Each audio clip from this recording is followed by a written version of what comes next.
Well, hello there. This is Virtuoso Chess Noob learning and having fun with chess. Welcome to another episode of Quick Wins, number 101. Haven't had one for a little while. This game is submitted by one of my long-term subscribers, Andy Deco, and it's a game of the Smith-Morra Gambit. Absolutely delightful, and it's the opening I tend to like to play against the Sicilian Defense as well. And just a bit of news before we start, my new book, Become a Chess Assassin, that's going to be released in a couple of days on Monday, the 11th of November. So look for it, maybe buy yourself a copy. Very good gift for Christmas as well.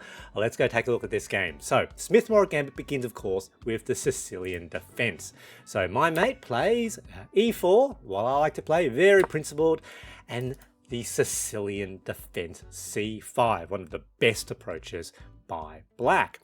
And the reason I like to play the Smith-Morra Gambit is that it takes the game out of Sicilian-ish lines, which gives the advantage potentially back to white. So here, d4 captures, c3, accept the gambit, captures back with the knight, and already in this position, white actually has a good win likelihood advantage over black. Bit of development at the cost of a single pawn, but it's a side pawn, and the semi-open d file potentially is very, very useful for white. Let's see what happens in this game. So knight, very normal, develop the other knight. They play here e5, which is not very accurate. The best moves are the Sicilian-ish, slower creeping pawn moves. So a6, d6, and e6 are all potentially a bit better.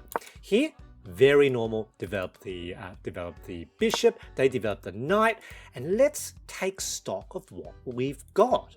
This basically looks like the Four Knights Italian, with a difference. And the difference is that white has a semi-open d-file controlled by their queen, and that's actually really good for white. So the position has already transformed into something that gives white a nice tactical advantage for an immediate attack. You can see Stockfish says a little bit ahead for white.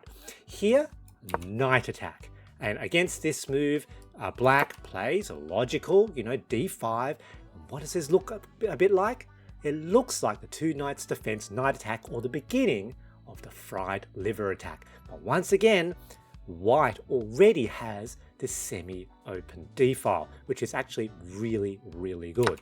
Captures, that's not the most accurate move. Bishop captures first is best, but here black needs to find the best move, which is not easy to find, which is h6 to kick that knight. Here, it's an invitation to trade knights. That is bad for black, even though it's just so intuitive, because after captures, we once again have two attackers on that f-pawn, and it's not so easy for black to find the best move. Now, in this game, black played what looks potentially like a sensible move, queen to f6. Notice d-file, now fully opened, controlled by white's queen. In this position, can you find the best move? Now, the best move can be transposed into a number of ways, but the important tactic here is the bishop to b4 with check, block, and then this allows captures like that.